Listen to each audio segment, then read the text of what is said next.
Les 12 coups de midi, Émilien sur le départ? Bruno balance sur les conditions strictes.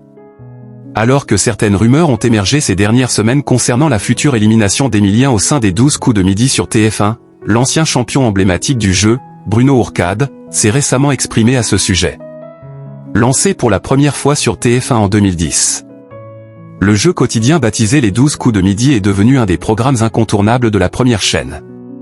Au fil des années, certains participants ont marqué l'histoire de l'émission grâce à leurs incroyables parcours. Ce fut notamment le cas de Paul Elkarat, qui fait désormais partie des grosses têtes de Laurent Ruquier sur RTL. Mais également de l'ancien recordman de victoire du programme, Bruno Ourcade. Malheureusement pour eux, les deux anciens maîtres de midi ont été éclipsés par le nouveau champion incontesté des 12 coups de midi, Émilien. Pour mémoire, le jeune étudiant de 22 ans a décroché son premier succès sur TF1 le lundi 25 septembre 2023.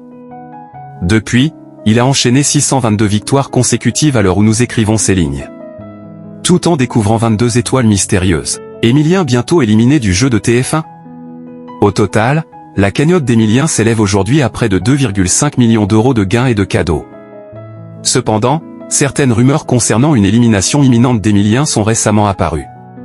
Selon ces dernières, le plus grand maître de midi de l'histoire se serait finalement incliné lors d'une émission enregistrée le lundi 19 mai 2025.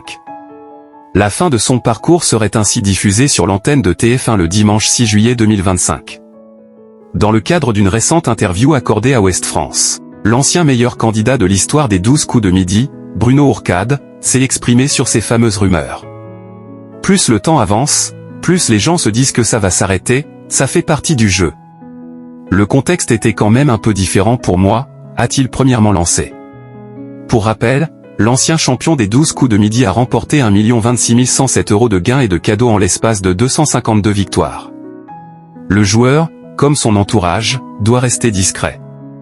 Dans mon cas, ce n'était pas très difficile. J'ai enregistré ma dernière émission avant l'été, et je suis parti en vacances tranquillement. Avec des émissions qui étaient programmées jusqu'à début octobre. Le principe du jeu est d'aller le plus loin possible. Je suis donc content pour lui. Je me souviens, bien sûr, avoir ressenti un pincement ne plus être le numéro 1, mais on relativise très vite, a finalement conclu Bruno Ourcade.